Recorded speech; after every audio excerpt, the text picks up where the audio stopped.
que Sony a rappelé des caméras parce qu'elle voyait au travers des vêtements?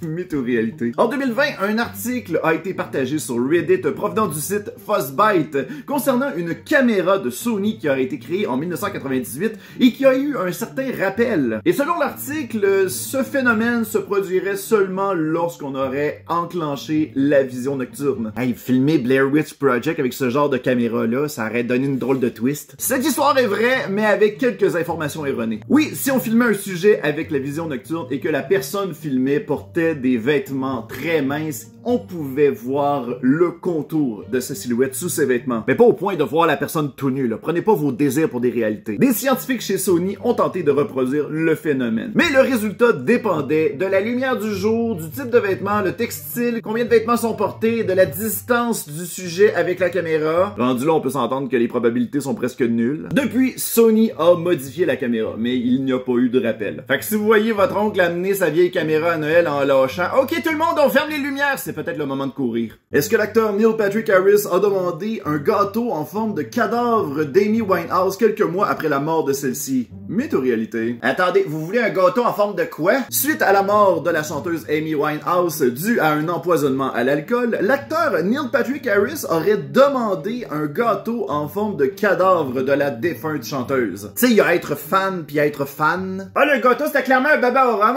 Mais soyez rassurés, hein, Monsieur Harris n'a jamais demandé de gâteau, mais plutôt un assortiment de viande en forme de Madame Winehouse?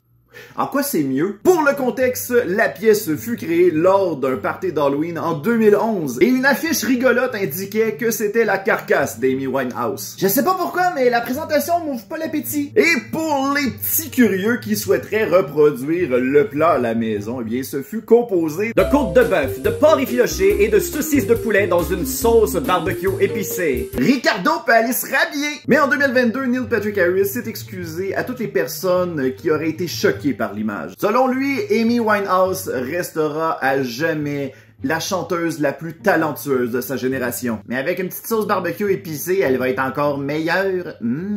Est-ce que Oussama Ben Laden avait une photo d'Avril Lavigne dans son disque dur? Mythe ou réalité? Ah ouais, c'était une fan de la chanteuse? Je me demande bien c'était quoi la musique de fond quand l'armée a trouvé sa cachette? Bref, c'est une image qui a circulé mentionnant qu'on aurait retrouvé une photo d'elle et de l'acteur Stephen Anthony Lawrence dans son disque dur. J'avoue que c'est assez inusité comme document. Ça veut-tu dire que si Ben Laden était toujours vivant, ça aurait été une Swifties? Puis ça fait spécial de rencontrer un fan de Monsieur Lawrence. Comme 99 personnes du monde en ce moment, il a fallu que je le Google. Mais non, il s'agit tout simplement d'un meme qui riait du fait que l'on avait trouvé un tas de documents et de livres dans la cachette de Ben Laden. Et la photo, c'est un montage de deux photos différentes qui a été faite en 2019, soit quelques années après la mort d'Oussama Ben Laden. Peut-être qu'il faisait du scrapbooking de vedettes comme passe-temps. C'est long à attendre dans une grotte. Est-ce que cette photo de 1892 a inspiré Batman? Mythe ou réalité? C'est supposé être quoi ça? Léonard de Vinci qui fait du BDSM? Cette histoire a explosé en avril 2024 sur X, mentionnant qu'il s'agissait de la photo de Wayne Bruce, descendant du roi écossais Robert de Bruce, et que celui-ci aurait inspiré l'image de Batman. Moi, être dirigeant d'un pays puis d'avoir un fils qui se déguise en chauve-souris, je serais tellement fier! Ah, bizarre, il y a un autre post sur X qui est sorti en mai 2024 disant que c'est plutôt une photo prise en 1892 à New York d'un boucher dénommé Bill Smith. La photo a sûrement été prise pendant la journée à apporter votre kink au travail. Mais là, il y a deux réponses différentes. Qui a raison? Si seulement on avait des fact-checks,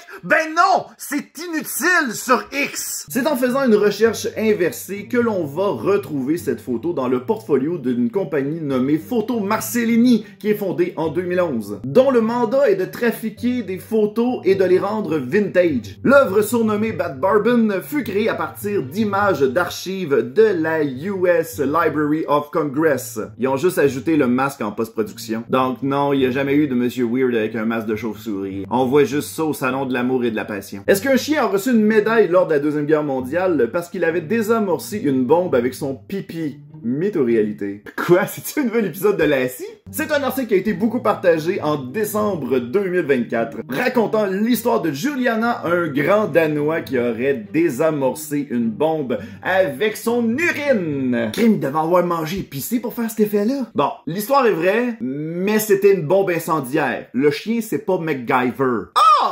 Et Juliana a aussi été décoré parce qu'il avait jappé pour aviser des habitants d'un immeuble en feu de sortir de celui-ci. Donc c'est très mérité. Et la médaille provient de la Croix-Bleue. C'est un prix qui est offert aux animaux qui sont reconnus héroïques. Et ce prix-là existe depuis 1917. Par exemple, en 2024, il y a eu plus de 640 candidats pour la médaille. Et c'est le Husky Storm qui a gagné le prix l'année passée parce qu'il avait jappé à des brigands pour les empêcher de monter l'escalier qui menait à la chambre de sa maîtresse. Selon l'histoire, les bandits ont eu tellement peur qu'ils ont abandonné leur magot et ça l'a permis aux policiers de prendre les empreintes digitales pour les coincer plus tard. Est-ce que mon chat est admissible?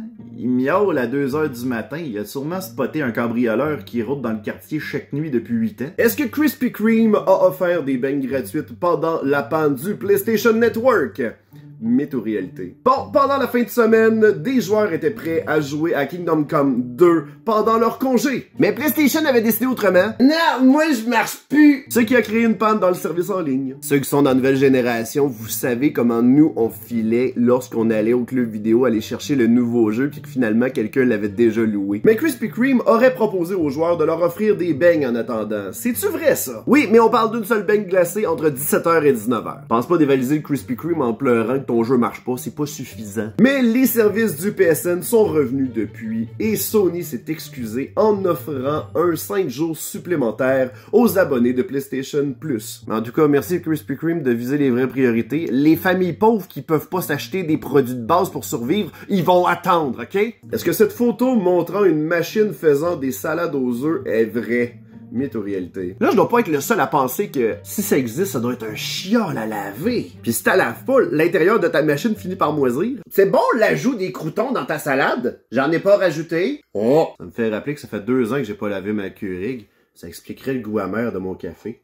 Mais non, cette image provient d'une intelligence artificielle. La preuve, les planches de bois qui tapissent le mur sont pas égales. C'est soit une IA, soit un beau-frère qui coûtait vraiment pas cher pour rénover ton sous-sol. Et des photos du genre, on en voit un tas sur Facebook ces temps-ci. Je souhaite bonne chance aux archivistes des prochaines générations pour démêler tout ça puis essayer de comprendre comment on vivait réellement dans les années 80. Est-ce qu'un partisan du Super Bowl a envoyé un doigt d'honneur à Donald Trump? Mythe ou réalité? Ah, une petite nouvelle sportive! Presque. En fin de semaine, plusieurs personnalités ont été aperçues lors du 59e Super Bowl. On parle ici de Taylor Swift, Pete Davidson, Samuel Jackson, puis j'en oublie un... Ah oui! Donald Trump. Mais une photo est devenue virale alors qu'un partisan fait un doigt d'honneur au président Orange. Et Donald a une face de... Ignore-le, continue à saluer la foule, pleure pas. Pleure pas! Ah, là, je me sens mal de prendre la défense d'un gars pour qui chaque menace d'invasion est supposée être une joke. Cette photo que l'on voit provient d'un match de football qui a été fait en 2023 dans une école de l'Iowa. Oh, il y a du monde qui l'haïssait déjà avant! Mais une autre vidéo montre Donald Trump se faire huer alors qu'il se promenait dans le stade du Super Bowl. Et certains internautes ont même accusé Fox News d'avoir trafiqué l'extrait en enlevant les humains pour les remplacer par des acclamations avant de passer l'extrait à la télévision. Mais la réalité était que la foule est en train d'applaudir et de huer le président. L'intensité dépendait vraiment de l'endroit où tu étais. Il aurait pu se faire lancer des œufs, mais les Américains peuvent pas se le permettre. C'est plus achetable là-bas. Est-ce que les rayons de la 5G font péter les bouteilles de champagne? Mythe ou réalité? Cette rumeur a éclaté tel un bouchon alors qu'une vidéo a été virale sur X en avril 2024 et sur Reddit en 2023. Et la vidéo montrait qu'il était possible de faire éclater une bouteille de champagne si on collait 2 téléphones qui s'appelaient entre eux. It should happen. Wow, tu fais ça dans une SAQ puis tu fais exploser le magasin. Là, partez pas en peur en allant faire exploser toutes les antennes 5G de votre quartier, là, c'est pas vrai. C'est un canular qui a été fait par le YouTuber Ryan Trix qui se spécialise en magie et en tours de tout genre. C'est écrit dans sa description. L'artiste a même été jusqu'à faire popper une bouteille en transférant du dioxyde de carbone par la pensée. And then we take all the carbon dioxide from this can and just throw it a little bit Toi, ces bouteilles sont vraiment cheap. Soit il y a un truc. Donc, non, les rayons de la 5G ne vont pas aller jusqu'à faire éclater une bouteille. Check, je vais prendre mon cellulaire, je vais me mettre devant l'oreille. Tu peux utiliser ton téléphone sans la moindre écoute. Est-ce que quelqu'un a retrouvé une personne sans vie en utilisant Google Earth? Mythe ou réalité? En avril 2024, un post sur Reddit mentionnait l'histoire d'une personne qui visitait son ancien quartier à l'aide de l'application Google Earth. En regardant le lac, elle remarque un petit détail. Ah, ce petit poisson-là, il ressemble étrangement à un char. Attends, s'il y avait un cadavre depuis tout ce temps-là, j'espère vraiment que c'était pas un endroit favorisant la baignade. Monsieur! Quand je sors ma tête de l'eau, je sais pas pourquoi, mais j'ai étrangement mal au cœur. Plus tard, les autorités auraient découvert qu'il s'agissait de William Mould, quelqu'un qui aurait disparu depuis 22 ans après avoir quitté un nightclub. Bref, l'histoire est vraie. Et ça s'est déroulé en 2019. Mais avant d'aller montrer les preuves aux autorités, la personne qui utilisait Google Earth est allée contacter un voisin qui possédait un drone pour aller prendre d'autres photographies de l'endroit en question, simplement pour prouver qu'il s'agissait bien d'une voiture. La police a appris que l'homme décédé avait contacté sa blonde à 21h30 la soirée même, en mentionnant « Hey bébé, je viens de quitter le nightclub, là, je m'en viens dans pas long, là! » Je pense que le gars avait pas prévu que son char avait envie d'un petit bain de minuit ce soir-là.